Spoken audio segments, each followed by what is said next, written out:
So what that meant for me was, as a single mom, I had to recruit my younger sister to move into my house with me because the volume of hours of training becomes just massive.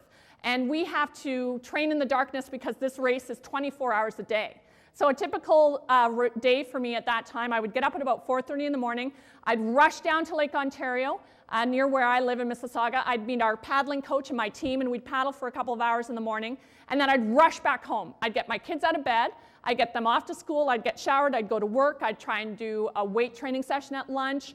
And then I'd rush back home at the end of the day, get my kids through homework, dinner, bath, bed, and then I'd go and train again because we had to train in the darkness. And this went on for several months, and you can imagine the schedule was almost impossible to maintain. And so one night, we had a cycling training workout scheduled from 8 o'clock at night till 4 o'clock in the morning. And I literally dragged my sorry butt into that workout. And the coach looks at me, he goes, "Yvonne, what's wrong?" I said, "I'm exhausted. I'm exhausted. I don't think I can do this tonight. I can't keep up with these guys," because I'm the first to admit, I can acknowledge, in athletics, men are faster and stronger than women. And so on our team, not only am I the slowest person when we're racing, I'm the slowest person when we're training.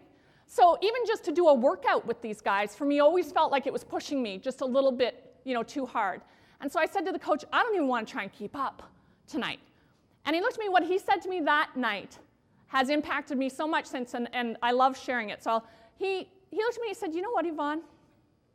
He said, 8 out of every 10 workouts that you and I are going to do together are going to be perfectly fine.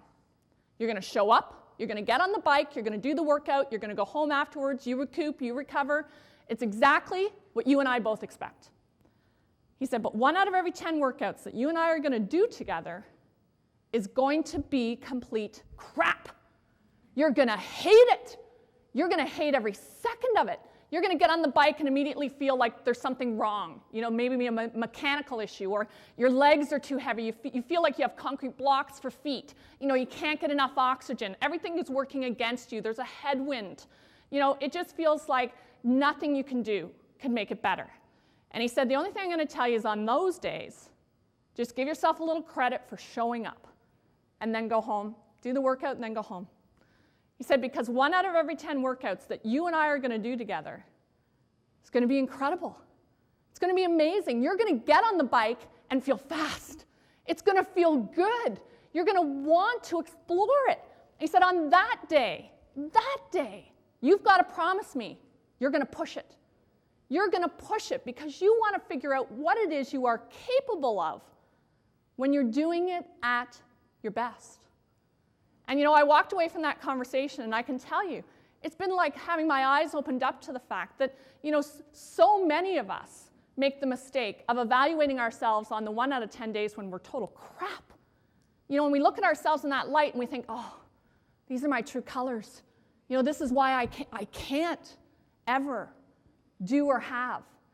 And I've discovered through casual observation that the most successful, happy people I meet are people who have the ability to evaluate themselves when they are at their best. They see themselves in the light, in the possibility, in the optimistic, state of being able to see what it is, who they are, when they are at their best. And I want you to just pause for a second in your own mind. Just pause for a second and think about the last time you had it. You were brilliant. Athletes call it being in the zone. And when you're there, it feels so good. Think about the last time you had it. And then just explore it a little bit in your own mind. Just turn it over and think about the details, because really successful athletics is truly about defining and being able to recognize what environment you perform at your best.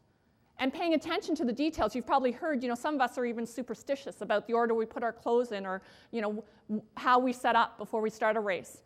But it's those details that we believe help produce our best performance. And I think if we're optimistic about our ability not only to repeat our best performance, but surpass it, we will always overcome that challenge of improvement, that gap between where we are and where we want to be.